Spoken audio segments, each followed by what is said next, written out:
The dog then led both of the neighbors to Nicole's condo, and that's where they discovered the two bodies. Oh my God!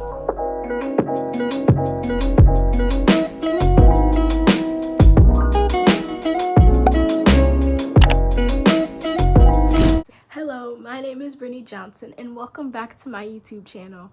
So if you haven't seen my first YouTube video, what are you doing? Click out of this video right now and go watch it, because it's about my story time at the University of Akron.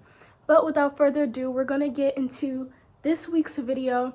It's about O.J. Simpson. I asked you guys on Instagram, did you guys want to see R. Kelly or O.J.? And you guys picked O.J. I'm out of breath. So ever since I heard about this case, I've been completely immersed in it and the craziness of it all. I hope you guys can come to a conclusion by the end of this video whether or not you think O.J. Simpson is guilty or not. So let's hop into the video. Sit back, relax, grab a treat. We're gonna get started. So Orenthal James Simpson, yes, that is his real name, was born July 2nd, 1947 in San Francisco, California. And he grew up in a pretty poor neighborhood. He had good parents. He was extremely well liked by everybody that knew him. He was always known to be super athletic, and he always wanted to be famous from a very young age. On June 24th, 1967, O.J. Simpson got married at only age 19 to a woman named Margaret L. Whitley, and I'll put her name down below because I don't really know how to pronounce it. But she was 18 when they got married, and like I said before, O.J. was 19. They had 3 kids together in their relationship. They had a girl named Arnell, a boy named Jason, and another girl named Erin. Erin would tragically die on August 26, 1979 in their family pool. O.J. and Margaret fought constantly throughout their marriage. It was extremely tumultuous, and the death of a child obviously took a toll on them, so they were just like constant fighting, and they decided to get a divorce in March of 1979. In 1977, O.J. met a woman by the name of Nicole. And he met Nicole at a nightclub that she was waitressing at called Daisy. So Nicole Brown was born March 19th, 1959 in Frankfurt, West Germany. Her mother is German and her father, Louis, is American. She graduated from high school in 1977, the same year that she met O.J. So she graduated from high school in 77 from Dana Hills High School in Dana Point, California. At the time of their meeting, O.J. and Nicole, O.J. was 30 years old and Nicole was only 18, like I said before. They began dating while O.J. was still married to Margaret. So they met in 77 and began dating, and then O.J. and Margaret got a divorce in 79. So they dated for a while, actually, and they eventually got married February 2nd of 1985.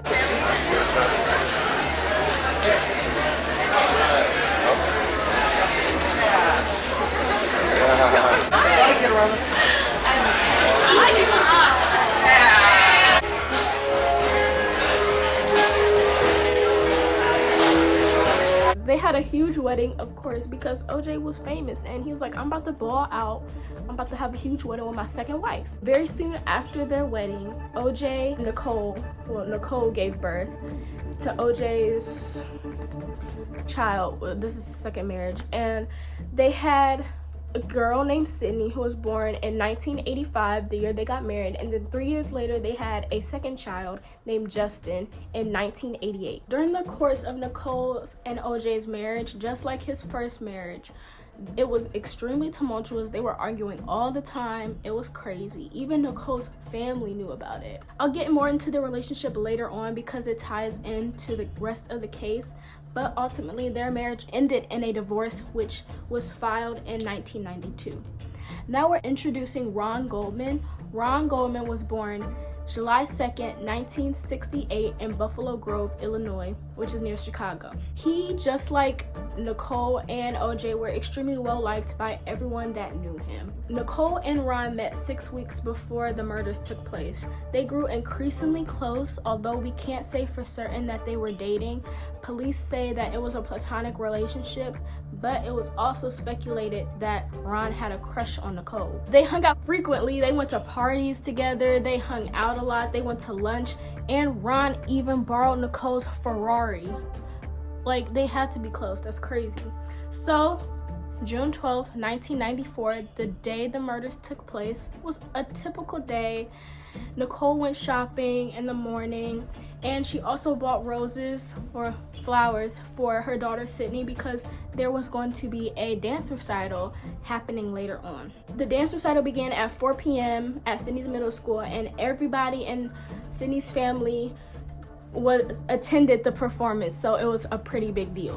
Nicole clearly did not want OJ there, but he showed up late and he brought flowers. When Nicole saw OJ there, she basically iced him out the whole entire time. She did not want him there, and she just wanted to let him know that she was completely done with him. She's like, I don't want you here, like, leave me alone. During the performance, reports also say that OJ actually sat by himself. I mean, I would too if I were being iced out, but yeah, there was a lot of animosity between Nicole and OJ during the course of that night. After the performance, Nicole and the family decided to go get some dinner at a restaurant called Mezzaluna located in Brentwood, California. Oh yeah, and by the way, all of this is taking place in the Brentwood, California area.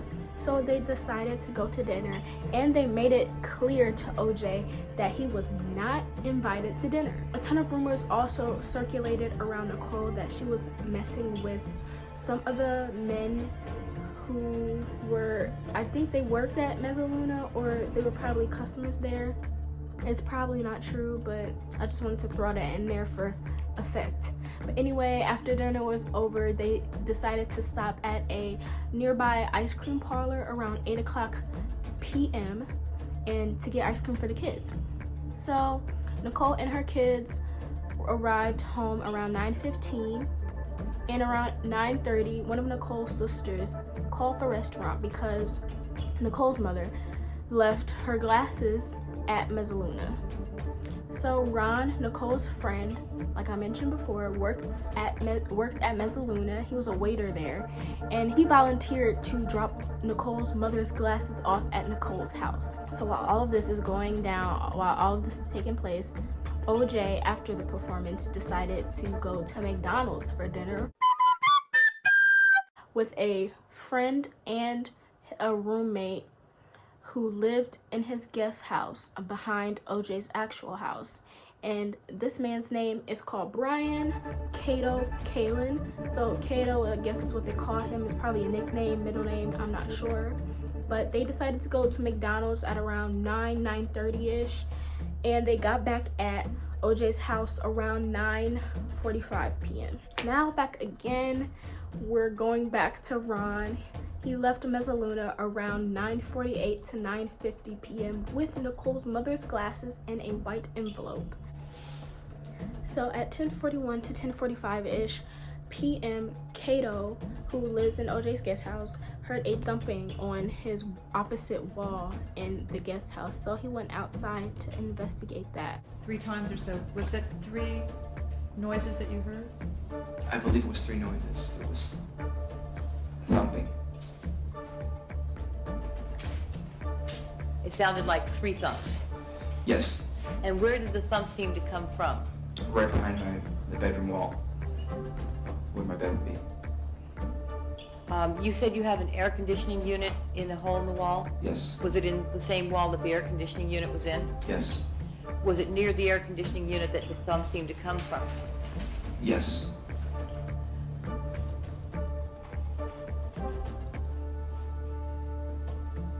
What happened when you heard those thumps? Well, I was on the phone and I asked Rachel, I said, I think we had an earthquake. Do we have an earthquake? And no, she'd said, and I noticed my picture would move, so I started thinking that maybe there was a person back there. So at 10:55 p.m., a man by the name Stephen Schwab was walking down Dorothy Street And when he arrived at the corner of Dorothy Street and Bundy Drive is where Nicole's condominium is located. I'm gonna insert a picture of what like the house looked like, because like they were so close together, so it's not really a house, it's probably like a condo because they kind of all look the same. He saw a dog sitting at the corner, which ended up being Nicole's dog. Multiple neighbors reported hearing a dog bark that night around 10:15 p.m., which was likely to be Nicole's dog. Stephen then proceeded to take the dog to a neighbor's home, and the neighbor reported seeing bloody paw prints on the dogs and blood stains on the dog. Anything on it that you saw? There was red spots on the dog.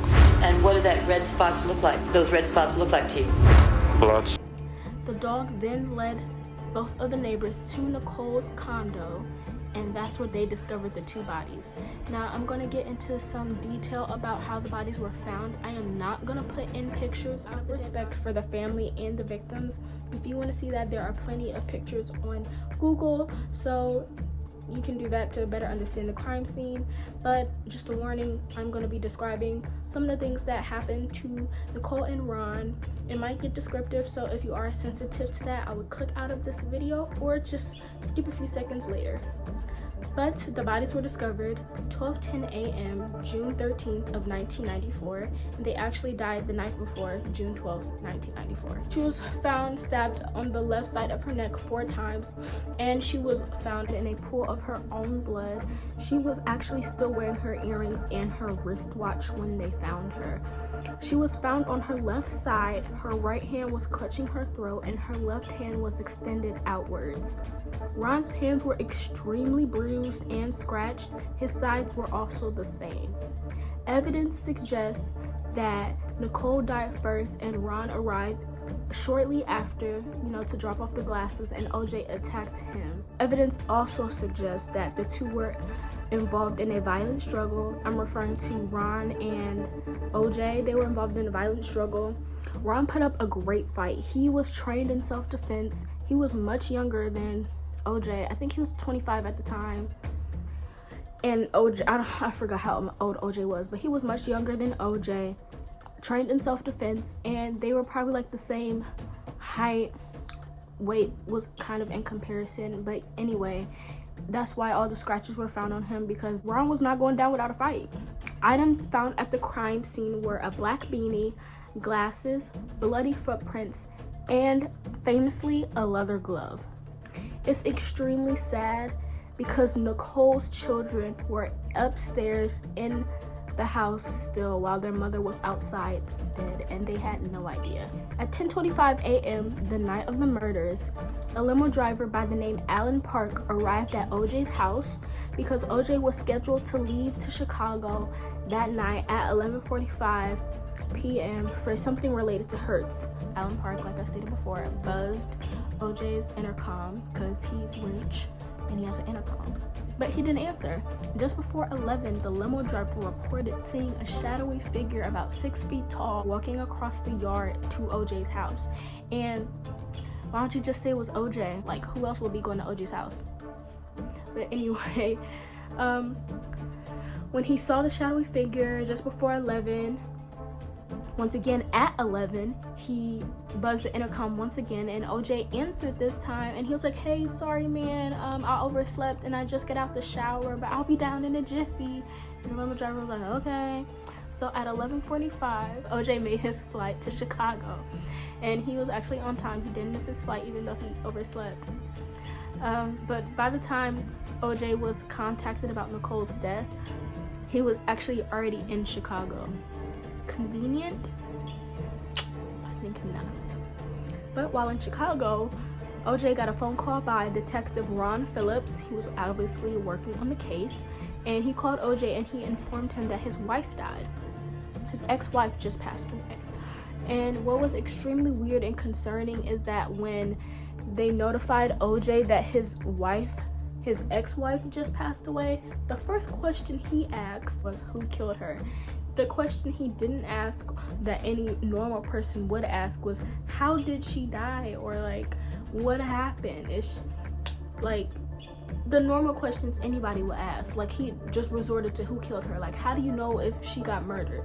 For all you know, she could have had a heart attack. She could have got run over by a car. She could have been in a car accident. Like, that's fishy right there, real fishy. Now, that question doesn't convict him, but still, like, any normal person wouldn't ask who killed her.